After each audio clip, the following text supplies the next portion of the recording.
בעזרת השם נעשה ונצליח. אני פונה אליך ואלייך מי שרואה את ההודעה הזאת, ואני אשמח לעזרתכם. שמי נתנאל וייס, מפתח ערכת כרטיס שיח וכלים נוספים להעמקת הקשר הזוגי. והמון שנים אני חושב איך אני יכול להביא את הידע שלי ואת המקצועיות שלי לכלל ישראל. אני מאמין שבדיוק כמו במרחב הזוגי, ברגע שנותנים מקום אמיתי לשוני שבין בני הזוג, ומקום שכל אחד יכול למצוא את הייחודיות שלו ואת האופי המיוחד שלו ואת הערכים שלו ואת התפיסות שלו, להביא אותם למרחב הזוגי בצורה מקסימלית, ויש גם מקום הדדי אחד של השני.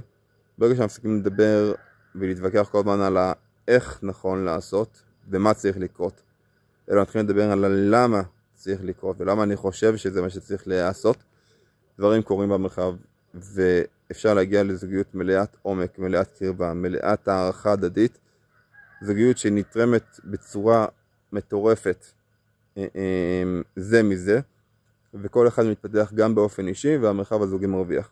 אותו דבר גם בציבוריות הישראלית. אני מאמין שברגע שנמצא את הנוסחה שבה כל ציבור הוא מביא את עצמו בצורה מקסימלית, אם זה הציבור הימני והשמאלני והדתי והחילוני והחרדי,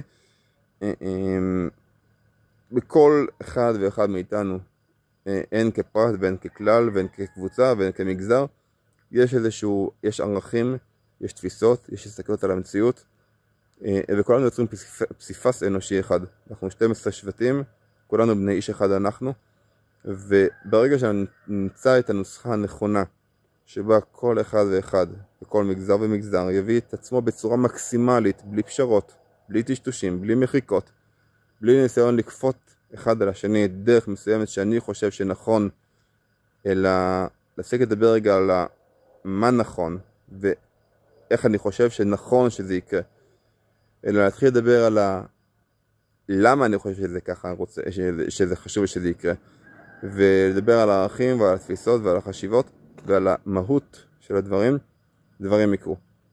יש לי המון מה להוביל, אין לי כלים, ואני אשמח לחשוב ולשמוע ולהתייעץ ולדבר ולמצוא את הדרך הנכונה להוביל לשם, כי יש דרך ויש מהות, ובדיוק כמו שעזרנו להרבה מאוד זוגות, ברור לי שאפשר להוביל גם את עם ישראל למקום הזה, ואני אשמח למצוא את הרעיון, רק פשוט את השופר, את הדרך, את האופציה. ופה אני פונה לעזרתכם. אני ממש מתוסכל, אמצע הלילה, אני יושב בשמירה, אחרי המון שנים של תפילות, הייתי אצל הרב קניאבסקי, לפני המון שנים, ושאלתי איך פועלים לאחדות ישראל, אמרתי תתפלל על זה. אז התפללתי המון, ועדיין מתפלל, אבל הגיע השלב של המעשים. אני יודע שזה סרטון ארוך, 3 דקות כבר עכשיו, ובקשה אחת קטנה, ממני אליך, אלייך, תעבירו הלאה את ההודעה הזאת. ואשמח לדבר אם יש לכם כלים, חשיבה, רעיונות, משהו להגיד לי, משהו יכול לתרום לי, באיזשהו דרך, אשמח ליצור את קשר. אשמח לשבת איתכם על כוס קפה, פשוט לחשוב ביחד. אני מאמין שעל ידי הפריה הדדית וחשיבה משותפת, אפשר לעשות דברים מדהימים. אני זמין בטלפון 0545-403-886, אני חוזר, 0545-403-886, דברו איתי. אני ממש אשמח להיפגש עם כל אחד ואחת, ולחשוב איך פועלים ביחד, כדי שלכולנו יהיה הרבה יותר טוב בעם הנפלא שלנו. תודה.